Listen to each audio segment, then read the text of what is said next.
میرا رب تمہیں ضرور نیا لباس عطا کرے گا، میرا رب تمہیں ضرور نئے کپڑے عطا کرے گا۔ اب سیدہ نے یقین تو دلا دیا، سیدہ نے بچوں سے وعدہ تو کر دیا، اب سیدہ سر سجدے میں رکھ کر روتی ہیں، مولا تعالیٰ اے پروردگار عالم، میں نے بچوں کو سے وعدہ تو کر لیا ہے، بچوں کو سمجھا تو دیا ہے کہ کپڑوں کا انتظام ہو جائے گا، پروردگار عالم سیدہ کی تو لاج رکھ لے، سیدہ تیری بارگاہ میں دعائیں کر رہی ہیں، سیدہ تیری بارگاہ میں عرضی پیش کر رہی ہیں، سیدہ نے اپنے ہاتھ دعا کے لیے اٹھائے ہیں، مولا تعالیٰ بچوں کی جو ہے خواہش ہے نیا لباس پہننا ہے، ابھی دعائیں ہو رہی ہے کہ اتنے میں دروازے پر دستک دی جاتی ہیں، دروازے پر دستک ہوتی ہے، سیدہ اندر سے پوچھتی ہیں کون ہیں؟ تو باہر سے آواز ہوتی ہے کہ میں آپ کا خادم ہوں، آپ کا نوکر ہوں، آپ کا درزی ہوں، دونوں شہزادوں کے لیے کپڑے لے کر کے آیا ہوں، آپ کا درزی ہوں، شہزادوں کے لیے کپڑے لے کر کے آیا ہوں،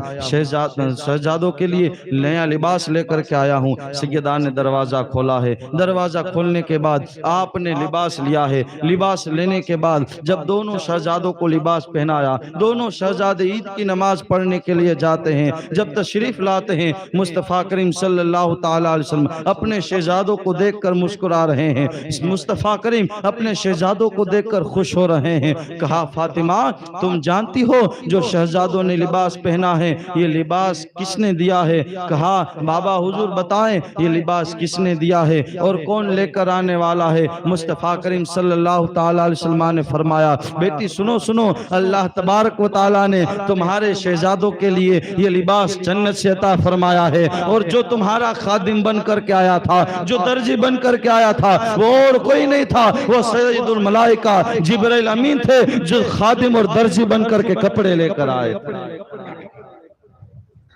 جو خادم بن کر کے کپڑے لے کر کے حسن و حسین کے لیے آئے تھے وہ اور کوئی نہیں تھے بلکہ کون تھے؟ جبرائیل امین تھے۔ کہاں سے لے کر کے آئے تھے؟ جنت سے لباس لے کر کے آئے تھے۔ یہ شان ہے مولا حسن و حسین کی، یہ مرتبہ ہے مولا حسن و حسین کا۔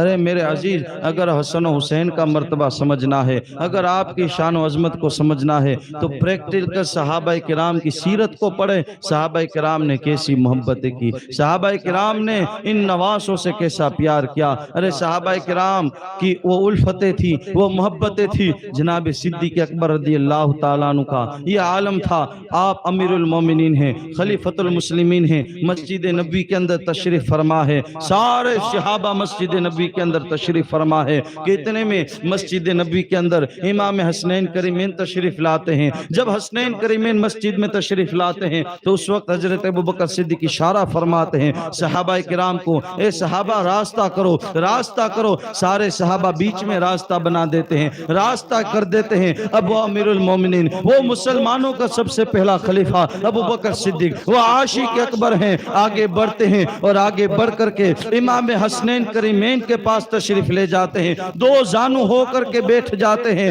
دو زانو ہو کر کے بیٹھ کر کے کہتے ہیں اے نبی کے شہزادو، اے نبی کے نواسو، جس طریقے سے تمہیں تمہارے نانا، جس طریقے سے تمہیں تمہارے بابا اپنے دوش پر بٹھایا کرتے تھے، اپنے کاندھوں پر اٹھایا کرتے تھے، میری بھی ایک خواہش ہے، میری بھی آرزو ہے کہ آپ ہمارے کاندھوں پر سوار ہو جائے، آپ ہمارے کاندھوں پر تشریف فرما ہو جائے۔ امام حسن کو جناب صدیق اکبر اپنے کاندھوں پر اٹھاتے ہیں۔ جب امام حسن کو صدیق اکبر اپنے کاندھوں پر اٹھاتے ہیں تو امام حسن کے ہاتھ کہاں ہوں گے؟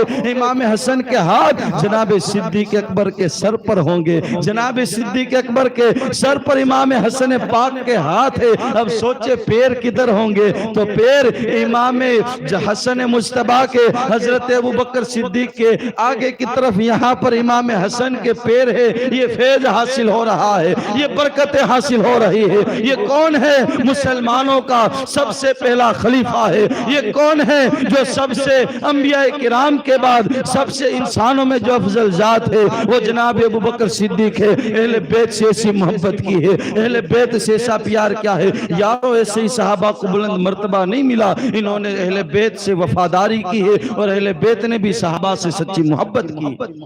یہ دونوں طرف محبتیں تھی، یہ پیار تھا صحابہ اور اہل بیت کے درمیان کہ اس کی مثال اور دیتا چلوں کیسی محبتیں تھیں۔ جب حضرت عبداللہ بن عمر